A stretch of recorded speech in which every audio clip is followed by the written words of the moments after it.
The year is 2024. It's clear now that Anthropocene fueled an unavoidable world of toxicity. But in fact, our history had always been tied to toxicity. Our early cave fires provided warmth in exchange for carbon monoxide. And yet our hearths defined our homes, centered our culture, and fueled our evolution.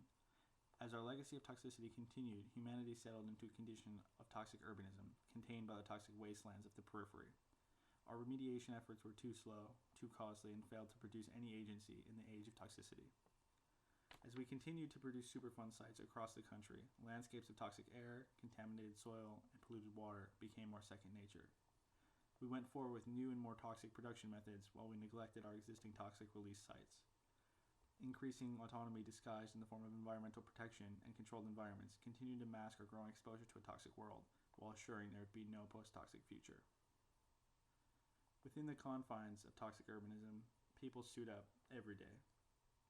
They wear protection more for peace of mind than protection of body. The controlled interior was perfected and promised limited exposure. Continuous halls, stuffed with life support, defined everyday life. The mechanized interior of the no-stop city had been realized.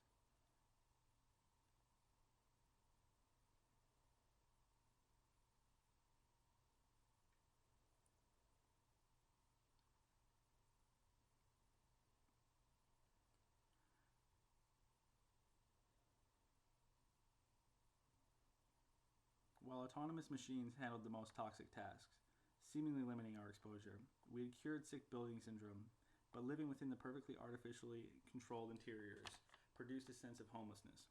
Heidegger had described this sensation as Heimatlosigkeit, the signification of our existential orientation in the era of Gestalt.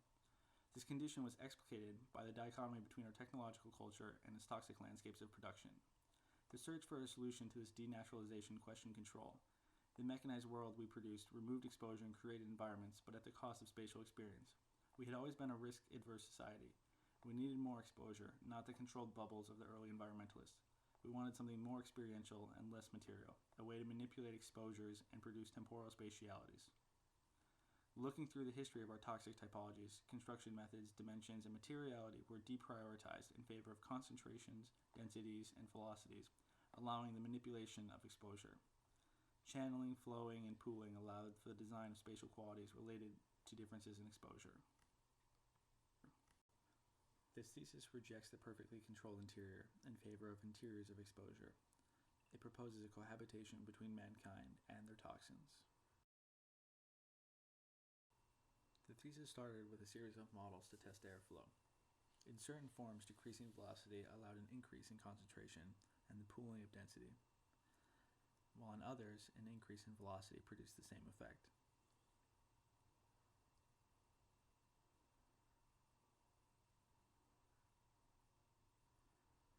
Surfaces could be used to channel air and concentrate flow, while producing areas of empty zones of occupiability.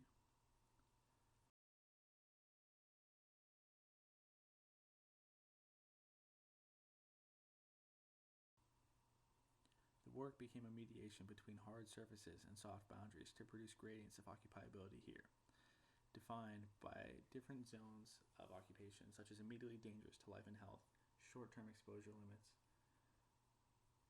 recommended exposure limits, and permissible exposure limits.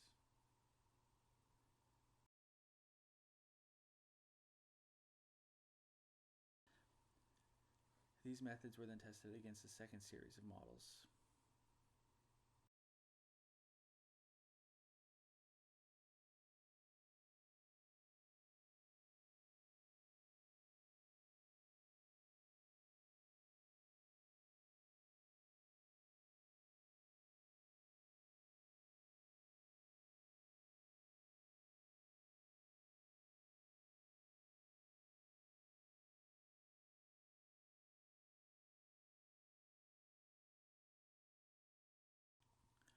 This thesis aims to produce varying zones of occupiability based on their toxic exposures. Here, a program is assigned by exposure to different rates of exposure to determine what types of programs can occupy these different spaces.